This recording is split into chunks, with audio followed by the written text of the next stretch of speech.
Okay. So more from me, I'm afraid. But what we wanted to share with everybody is about how we found out what matters.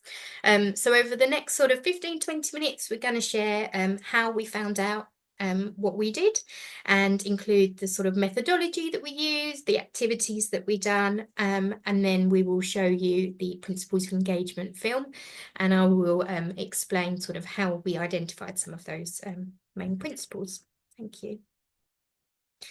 So the methodology was developed in some preceding projects with some academics from Tizard Centre and the Birmingham University, and that includes Stop, Look and Listen and Seldom Heard Voices. So this was sort of developed previously, and then we built on that for this project. So it's using a mixed method approach, and it's looking at the sort of different steps to that. So the first step was about gathering that background information and learning about the person. And the consent and best interest process that we just spoke about sort of really feeds into that. This is the point where we're speaking to families or sort of key people that really know the young person well, whether that's, support staff, staff within schools or colleges, PAs, other family members, to really get a bit of an understanding about the person. What typical things do they like or do they not like? How do we know this? What are the sort of observable indicators? And we're going to hear from Professor Jill Bradshaw in a little while, and she's going to explain that in a bit more detail. But, how do we know that a person is enjoying an activity, and what sort of things do they enjoy or not enjoy, and how do they communicate that? So really getting a bit of background information before we start anything at all. Sorry, Ella, can we go back one more? Thank you.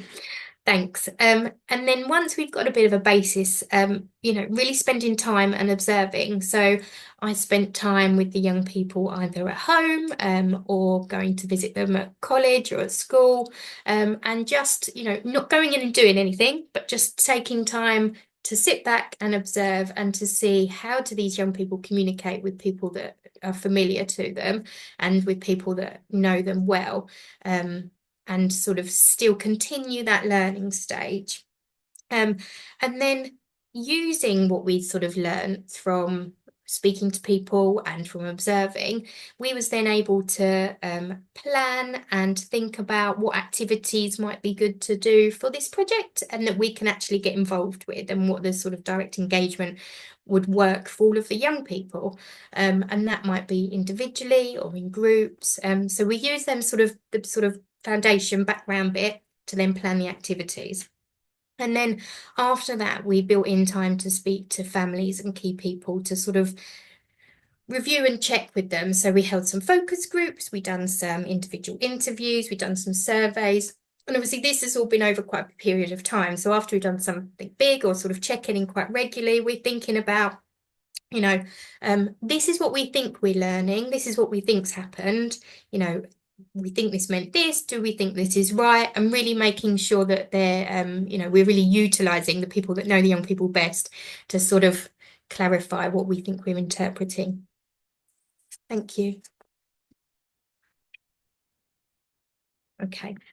So just to give some sort of ideas about some of the activities that we've done throughout the project. So as I said before, we've done some group activities and some individual activities.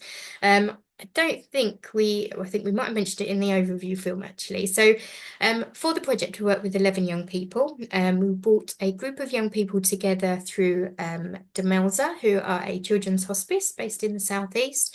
And we brought together 4 young people and then their families. They didn't really know each other before, but they all wanted to participate in the project. So we tended to do things more as a group, and we brought everybody together. And we tended to do things that were less frequent, but for longer period of time. So we'd bring everybody together for like a whole day, and we'd do a range of different things within that.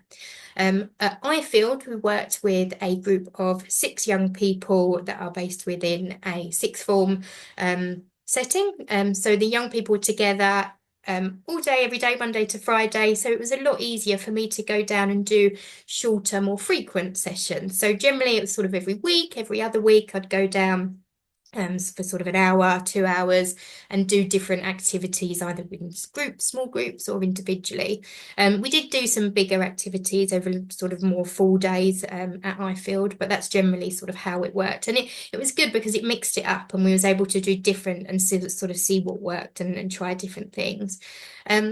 We also wanted to show the adaptability of the approach and to show that it doesn't matter if a young person isn't accessing an education service like the young people through Ifield, or a service like Demelza, but that they can and should still be included in sort of consultation and decision-making processes and projects like these. So we also worked with a young lady within her own home and in her own community. So we sort of had the three different sides of things. So we, through Project Artworks, they came up and done a 2-day workshop up at Ifield for all the young people to get involved in, and we done sort of a mix of individual and group activities there. We done a story sharing session with both groups, which Nicola Grove came and facilitated, which was fantastic, and got some of the young people through Ifield thinking about how they transform their outside space, and it was an outside space that was really sort of lacking in accessibility and anything nice and sensory, and we sort of used sensory ways to get them involved in thinking about what that space might want to look like. And we also done some sort of more individual things as well. So we, up at the school, we'd go and do some different arts and crafts and sensory things. We've done some talking mats, so a range of different things, and you'll see this across the films.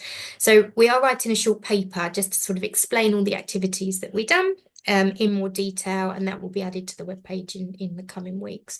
So you'll be able to find out more about all of these sort of things and think about how, you know, could people replicate this or do this similarly in their own sort of organisations and services. Thank you. Okay, so I am going to, we will play the Principles of Engagement film now. So this was one of our sort of key learning strands, thinking about what are the key things that need to be identified and sort of in place to be able to engage well with people with severe or profound and multiple learning disabilities.